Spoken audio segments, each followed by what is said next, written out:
नमस्कार। आज हम बात करने जा रहे हैं उदय प्रकाश की एक बहुत ही दमदार कहानी लाल पसीना के बारे में। इसका हम एक गहरा विश्लेषण करेंगे। देखिए, ये सिर्फ एक कहानी का नाम नहीं है। ये एक ऐसा प्रतीक है, एक ऐसा सिंबल है जो हमें समाज के उन सच्चाइयों के बारे में बताता है जिन्हें हम अक्सर अनदेखा कर देते हैं। तो चलिए शुरू करते हैं।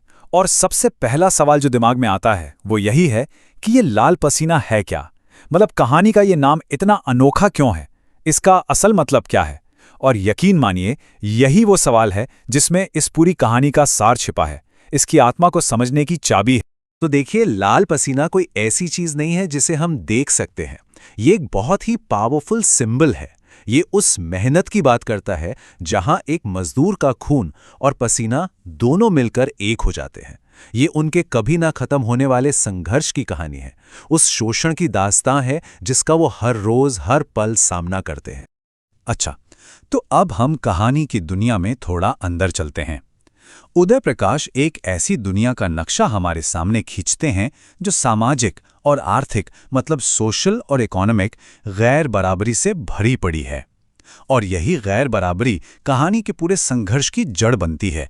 ये कहानी हमें एक ऐसे समाज के अंदर लेकर जाती है जहां अमीर और गरीब के बीच एक बहुत बहुत गहरी खाई है। और यहां जो मजदूरों का शोषण होता है ना, वो कोई एकाध घटना नहीं है। नहीं, ये तो एक पूरे सिस्टम का, एक पूरी व्यवस्था का हिस्सा बन चुका है। और बस इसी तनाव भरे माहौल में कहानी के जो किरदार हैं वो अपनी लड़ाई लड़ते हैं। हम सब जानते हैं कि किसी भी कहानी की जान उसके किरदारों में होती है। लाल पसीना में भी यही बात है। यहाँ के पात्र इस सामाजिक लड़ाई को एक इंसानी चेहरा देते हैं, जिससे उनका दर्द, उनका संघर्ष हम सब सीधे सीधे महसूस कर पाते हैं। और ये देखिए, ये जो विभाजन है ये यहाँ कितने साफ तौर पर दिखाया गया है। एक तरफ वो मजदूर हैं जिनकी पहचान ही उनका रोज का संघर्ष है, उनकी भावनाएं हैं और सिर्फ जिंदा रहने की एक अंतहीन लड़ाई है।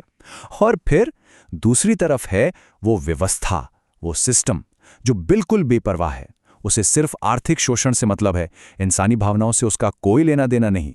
चलिए अब कहानी की घटनाओं और किरदारों से थोड़ा और गहरा उतरते हैं और इसके मुख्य विषयों को समझते हैं। ये कहानी असल में दो बहुत ही जरूरी मुद्दों पर टिकी है। एक है शोषण और दूसरा है इंसान का सम्मान, उसकी गरिमा। पहला और सबसे बड़ा विषय है श्रम और उसका शोषण। कहानी हमें ये दिखाती है कि ये पूरा समाज मजदूरों की मेहनत पर ही तो टिका है, लेकिन उन्हें बदले में क्या मिलता है? सम्मान तो दूर, सिर्फ शोषण। उनका पसीना लाल हो जाता है, लेकिन उसकी असली कीमत उन्हें कभी भी नहीं दी जाती। दूसरा जो अहम विषय है वो है गरीबी। पर यहाँ गरीबी का मतलब सिर्फ पैसों की कमी नहीं है। नहीं, कहानी गरीबी को एक ऐसे कभी ना खत्म होने वाले संघर्ष के तौर पर दिखाती है जो धीरे धीरे इंसान की सारी उम्मीदें, सारी हिम्मतें सोख लेता है। और शायद कहानी का जो सबसे जरूरी विषय है वो है मानवीय गरिमा।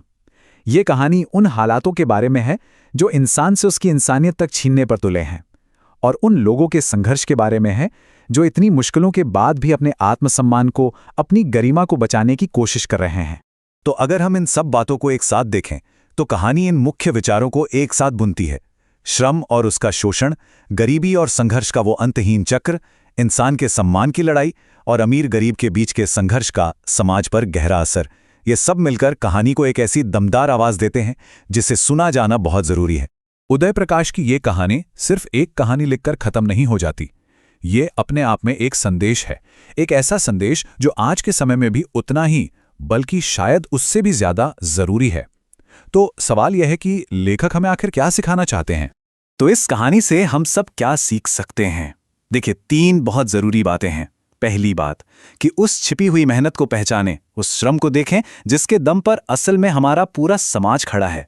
दूसरी बात, ये समझना कि ये जो अमीरी गरीबी का फर्क है, ये जो आर्थिक असमानता है, इसकी जड़ें कितनी गहरी हैं। और तीसरी और शायद सबसे अहम बात, ये महसूस करना कि सम्मान के लिए, अपनी गरिमा के लिए जो संघर्ष है वो किसी एक का नहीं बल्कि हर इंसान का संघर्ष है। और आखिर में एक सवाल है जिस पर हम सबको सोचना चाहिए। जब हम अपने चारों तरफ देखते हैं, उन बड़ी बड़ी इमारतों में जहां मजदूर काम कर रहे हैं, उन खेतों में जहां किसान दिन रात मेहनत करते हैं, या उन फैक्ट्रियों में जहां काम कभी रुकता नहीं, तो क्या हमें वहां लाल पसीना नजर आता है? ये एक ऐसा सवाल है जिसका जवाब हम सभी को अपने अंदर खोजना होगा।